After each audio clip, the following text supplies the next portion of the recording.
I'll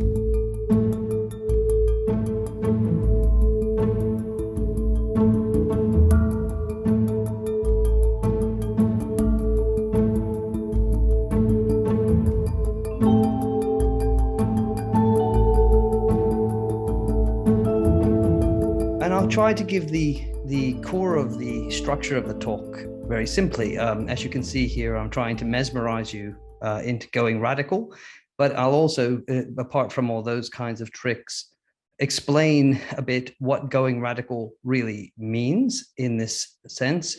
I'll try to motivate a bit why we should take going radically seriously. And in the end, if I have a little bit of time, I'll be able to say something, I hope, about what applications or implications follow from doing so.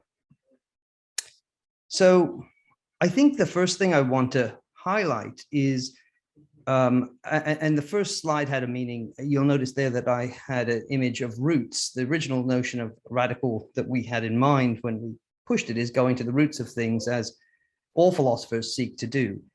I also want to emphasize that our contributions to these discussions are primarily philosophical. So we aren't, or at least I don't think of myself as a cognitive scientist, but somebody who works on issues in the foundations of cognitive science. And that becomes rather important for understanding the nature of the work that I think Eric and I have been doing. And the radicality is a feature of the philosophical and approach and methods that we use. So it might help in that sense to think that some of the people who criticized our work have expected something quite different. Here, for example, in 2018, Evan Thompson wrote a review, and he rightly points out, speaking, the they here is myself and Eric, in our book, Evolving Enactivism, they say they do not systematically construct a positive account from the ground up. They defend their claim that basic cognition is contentless by analyzing and criticizing other theories. And Eric, the idea here is in some sense that the true work of cognitive science would be to produce one's own theory. Although I would have to say, I think that there's an awful lot of borrowing from our previous greats in this respect. In any case, we heard yesterday a lot going back to Varela and presumably modifying and constructing off the back of other people's visions, not always constructing from the ground up or from scratch oneself.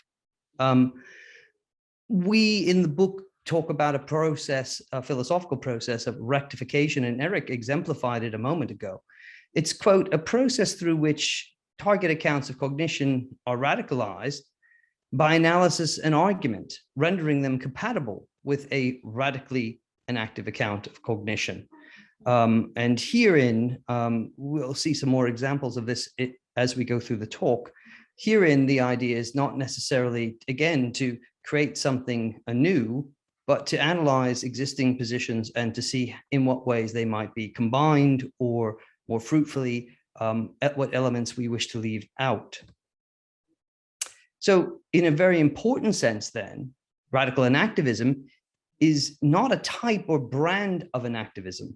It's an effort to, or an approach that aims to clarify and refine enactivist ideas that already exist by radicalizing them, or radicalizing enactivism, as is the title. The emphasis on the verb there is important. And other neighboring positions as well, related proposals for conceiving of cognition, to see what happens after they've been put through a philosophical mill, to see whether or not we should retain elements of those positions or abandon them. You can think of what we do here as very much a philosophical activity and one of sculpting and refining and combining.